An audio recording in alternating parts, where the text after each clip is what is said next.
قصير بانكوسين نين أيا وحا السعودي مال غابة كين بدن أيو دح سعودي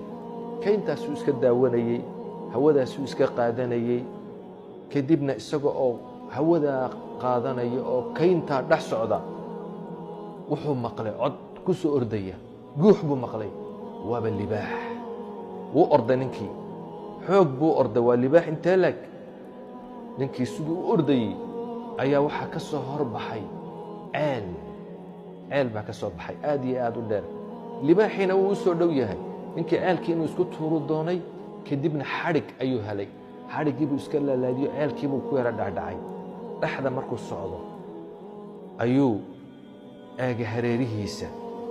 wuxuu arkay hoostiisa mas weyn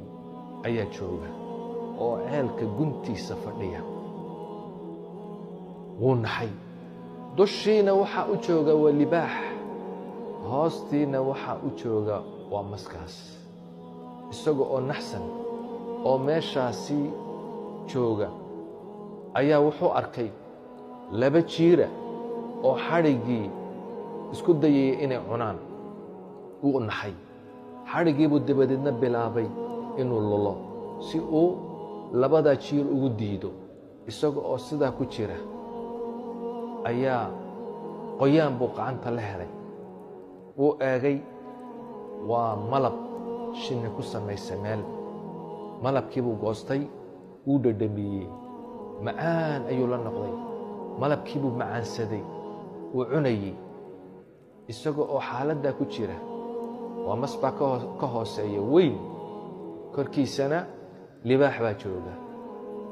xadhiggana waxaa isku dayaya jiir inuu gooyo malabkii buu isku iloobay macaankii malabkuu isku iloobay kadibna wuuba toosay hurduu ka toosay wuu riyoonayey wixii oo dhan riyo ayuu ahaa wuxuu u tegay sheekh wuxuu ku yidhi sheekhow waxaanaan arkay bal ii micnee ii fasir sheekhu waxa uu ku yidhi libaaxii ku eryanayey malakulmowdkii ayuu ahaa ceelkii dheeraa eed ku dhacday oo masku uu ku sugnaa waa qabrigaagii xadhiggan aad arkaysay ee go'aya u dhowaa inuu go'o jiirku uu gooyo wuxuu ahaa cumrigaagi weyn xadhiggaasi labadaa jiir eed arkaysay midna wuu caddaa baa la yidhi midna wuu madoobaa labadaasina waa habeenkii iyo dharaartii malabkan aad cunaysay ee macaankiisa aad ka heshay eed ku ilowday wixii oo dhan waxa weeyaan waa adduunka